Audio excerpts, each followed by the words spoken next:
Hi, I'm Alex McCord, and welcome to The Real Deal on thestir.com. Today we have part 3 of the season 6 reunion of The Real Housewives of New York City, where Aviva Drescher and her leg have their say.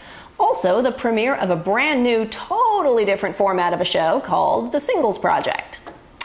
After seeing last night's episode 23, part 3 of the reunion special of New York, I don't know where else you go from here. Did we need a third hour? Well, that Aviva got so much attention in such a negative way makes me afraid for her job security. Last night's episode to me seemed almost like Aviva's swan song on the show. Give her all the time she wants and that's it. The more we see of Aviva, the more she's coming across truly unlikable, uncomfortable with the process of making reality TV, and with pretty abrupt mood swings. It is perhaps both frightening and telling that it was a lot more entertaining to watch Kim Kardashian attempt to explain Aviva on Watch What Happens Live than trying to watch Aviva trying to explain herself. I will say one thing, out of definition, not defense. During the season, Aviva made a dig at Carole, saying, "At least I'm not 50, which seemed childish and immature. Last night on the reunion, she tried to spin that as a compliment, saying, "Oh, well, I thought Carole was older." Yeah. All right, I think what Aviva thought was that she was youthing Carole. For example, if you think someone is 54, but you say, "At least I'm not 50, you're giving them 4 years, and that's supposedly a compliment. Well, understanding it doesn't make it any less offensive. And, of course, Aviva also compared Sonia to Anna Nicole Smith. Not cool, not a compliment.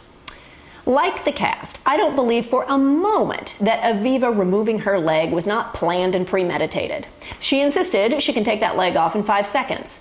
Well, guess what? She could have proved that she can spontaneously and surreptitiously remove her leg by doing it again right there at the reunion. Given that Aviva is all about proof, I'm very surprised she didn't.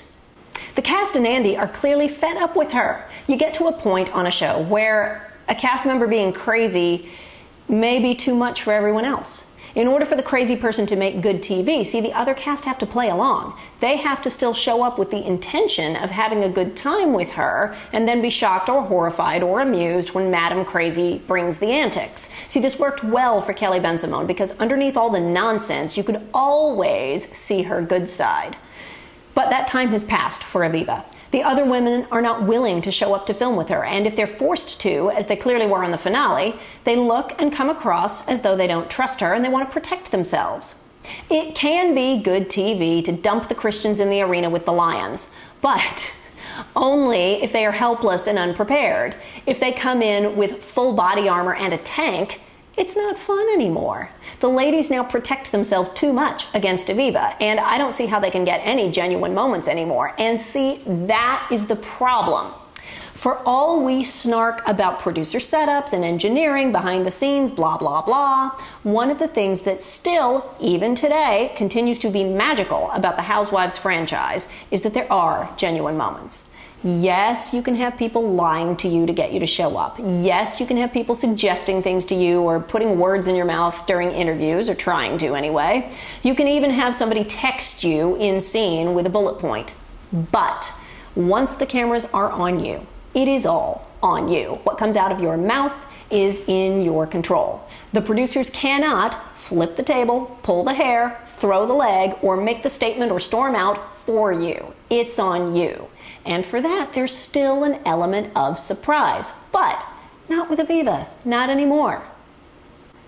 Having said that, many of you have been asking me on Twitter, on YouTube, on The Stir, what should happen next season with casting? Where do they go from here? All right, I will give you my thoughts. Ramona. Ramona can stay if she's willing to date. She should strike a deal with producers that at the beginning she'll film a scene that explains that her marriage is over, but not go any further into the scandal. That's what I would do if I were Ramona, but I don't know if the bosses will go for it. Sonia. A great arc for Sonia in the future would be for her to get serious about her business, pick one thing and do it. No interns, no talking about the Nigerian royal family or the French football team. And since she said on the reunion that she's a Christian, maybe we could explore that a little, because that's news. Aviva. While I don't want to take a large salary from her or from anyone, I think she needs a reboot.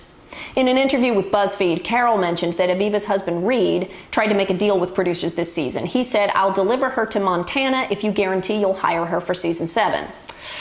The producer promptly told the ladies. Now, one of two things could be happening here. Either the producer could have lied to fan the flames, or it could be true. But either way, that's just another example of how toxic the environment has become. But let's talk about Carole. Carole can stay if she wants, but I don't know if her heart's in it anymore. She didn't perform very well at the reunion. It seems to me like she's over it. Heather. I'm ambivalent about Heather. There's no reason to lose her, but there's no overwhelming reason to keep her either. Therefore, knowing how hard it is to cast the show, I say she can stay. Kristen. Kristen bothered the hell out of me all season, but she did really, really well on the reunion. It's possible that she could be one of those housewives that doesn't do a whole lot during the season, but always brings it at the reunion, but I think we need another season to figure that out. Definitely there needs to be new blood injected. Despite what I said earlier about Ramona and Sonia having mileage on the show, producers have to reconcile whether that mileage is worth their salary. Don't forget, Ramona's an original, and so is Luann. But Luann's salary would have been cut into a third or a quarter as a friend of, and even if they make her a full housewife next season, which they could well do, she still wouldn't go back to where she started. Sonia was not too far behind the originals in salary when I left, so she's pretty high up there too. I predict the producers will leave everyone hanging until the last possible second for casting while they beat the bushes and try to find new blood. And while I know there have been many tweets asking for old cast members to come back, here are my thoughts on that. Bethenny would be a very hard sell, if not impossible. She would view it as a major come down, and she spent so much time mocking the show since she left that she'd kind of lose face and seem like a hypocrite if she did. Jill would love it, but she couldn't exist in a vacuum. If you have Ramona and Jill on the show together, Jill needs at least one ally. Kelly probably would come back, I'm guessing, but I don't know that she should. See, Scary Island or something like it would happen all over again, and it would be worse. It might make great TV, but that's no reason to further ruin somebody's life. And as for me, I really enjoy doing this show and analyzing it all. I would not give this up. I would rather take this show to TV or keep doing it right here. Now, moving on, let's discuss the Singles Project. I think anybody watching it has to wait to judge until next week at least. The Singles Project is billed as an interactive show where the viewers can vote and suggest and affect the outcome, even putting themselves forward as a dating candidate and winding up part of the show. So since it's not live, you watch on Tuesday, you tweet up until Thursday, I'm guessing. They follow your advice on Friday, and then you watch it again next Tuesday and see the results. So far, we've met the candidates, but there's no audience participation yet.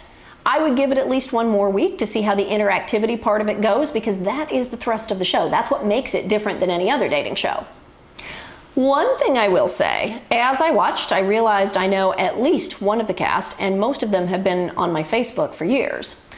While it's been a couple of years since I've spent significant time with Kerry Cassidy, she came across last night like a completely different person.